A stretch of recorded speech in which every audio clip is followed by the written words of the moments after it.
So this is an old video that you're going to watch. I started filming in November 2023 and it took me a year to post. So these are all archived clips. Some of my thoughts might have changed, some might stay the same, but I'd like to post them because it's part of the journey and it's important to me, and they matter to me. And it shows the journey and shows different thoughts I was going through compared to now, I guess. But yeah, enjoy the video. Peace. Yesterday, some of the things that I was talking to someone about was lending money, credit cards and mortgages, and how we're sort of led to believe that it is actually our money and that it's okay to lend them money. You ask many people, a mortgage isn't a loan. That's the perception people have. No, it's not. I've not got any loans. You've got a mortgage is a loan. And same with a credit card. No, I've not got any loans. Do you have a credit card? Yeah. Do you have stuff on it? Yeah. You got a loan. That is not your money. And it's interesting because they don't use the word, they don't use and call it, it's a loan card. It's a credit card. It's not a loan card, it's a credit card. Credit meaning I give you, what's the word? I almost congratulate you and say, this is what you deserve. You deserve this. A credit, if I'm giving someone else credit for something that's been done, I'm saying, you deserve this. And that's what they've used the word credit instead of loan, because it makes us feel like, no, we deserve this card. You know what? You don't have the money to buy that thing, whatever it is that you're spending on your credit card. You don't have the money to buy it, but you deserve it. So use your credit card. You deserve it. And what banks know is that humans are emotional creatures, and they know that if you give them the opportunity to spend money that they don't have, especially on impulse, that they're going to do it. And I was talking with my friend about this, who has loans, who has credit card debt, who has overdraft debt, and they pay interest. They pay interest every month.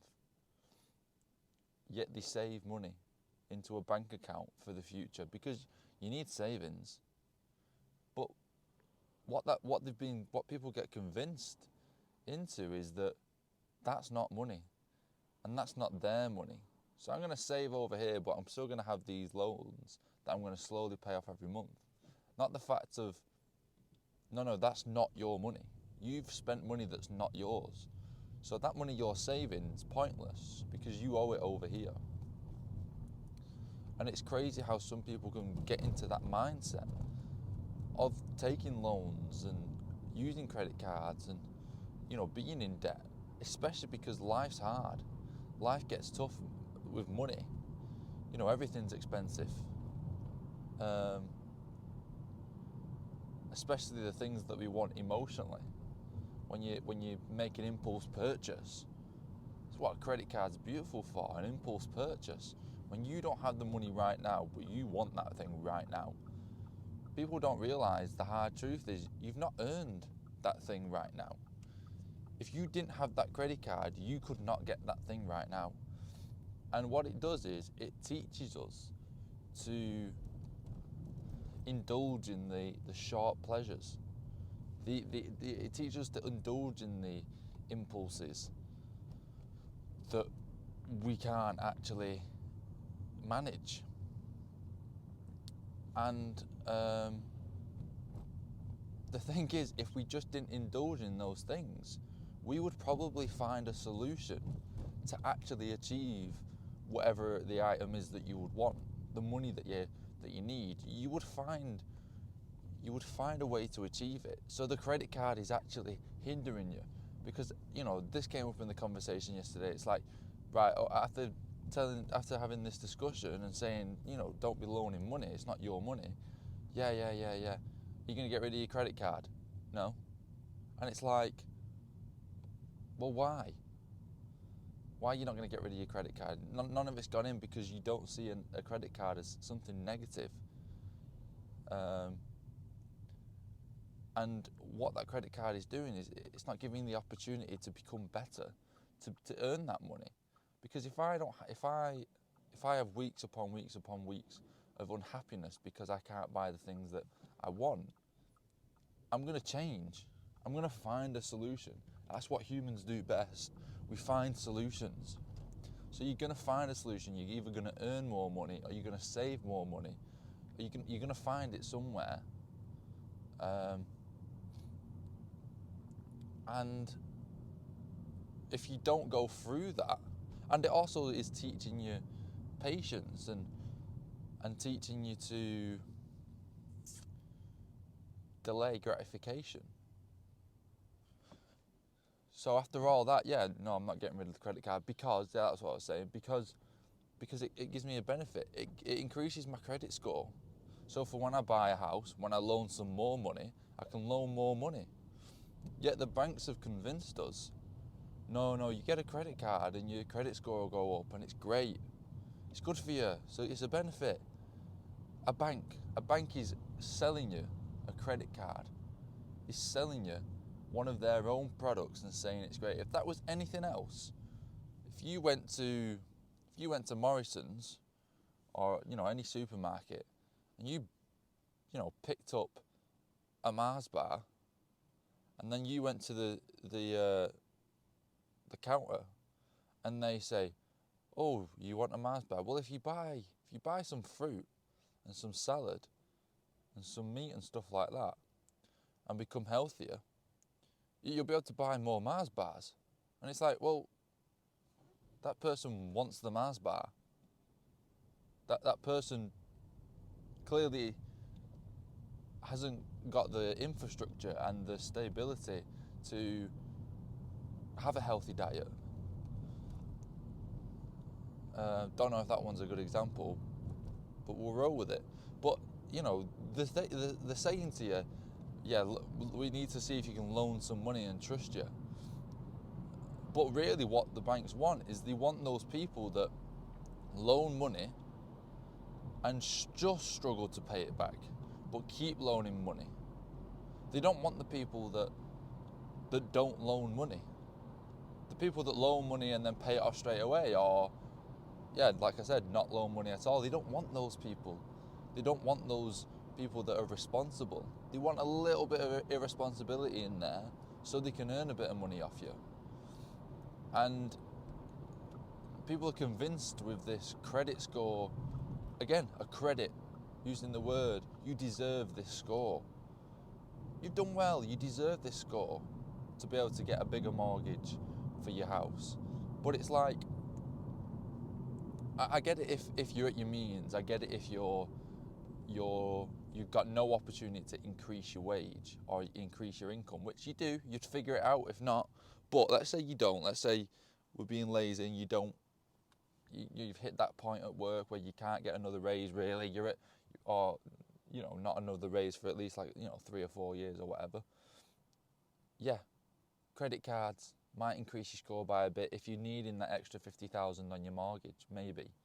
But at the end of the day, if you're someone like me, or if you're someone at my age who's looking to buy the first home, the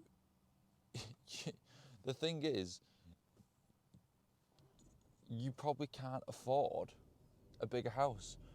The mortgage I can get with my girlfriend is 250,000. We can't afford 250,000, a 250,000 pound mortgage, but we're led to believe that we can. Again, because the way it's talked about is that it's not actually loaning money, and it's normal to do for your house. But imagine if the situation didn't get to this point where you got mortgages. We'd all figure out how to get a house somehow. The prices probably wouldn't be as high because it wouldn't be affordable. It's not realistic. But now the banks have made it as, oh yeah, we can just loan them the money. We'll give you the money to buy a house rather than find another solution to get a house. And we saw a house that was £160,000 and it was pretty perfect. And then it tricked us into believing we can afford that. Our limit is 250, 160 is that. And it's like, you're then convincing yourself, you're selling yourself to loan this money because it's lower than that big price. And realistically, you can't afford either because you don't have that money. And it makes me think, well, you just try and find £100,000 mortgage or whatever. You try and find your best. You compromise on the things that you want. I'm saying I want, a garden. I want a parking space. I want not to be on a main road. I want it to be in a nice area.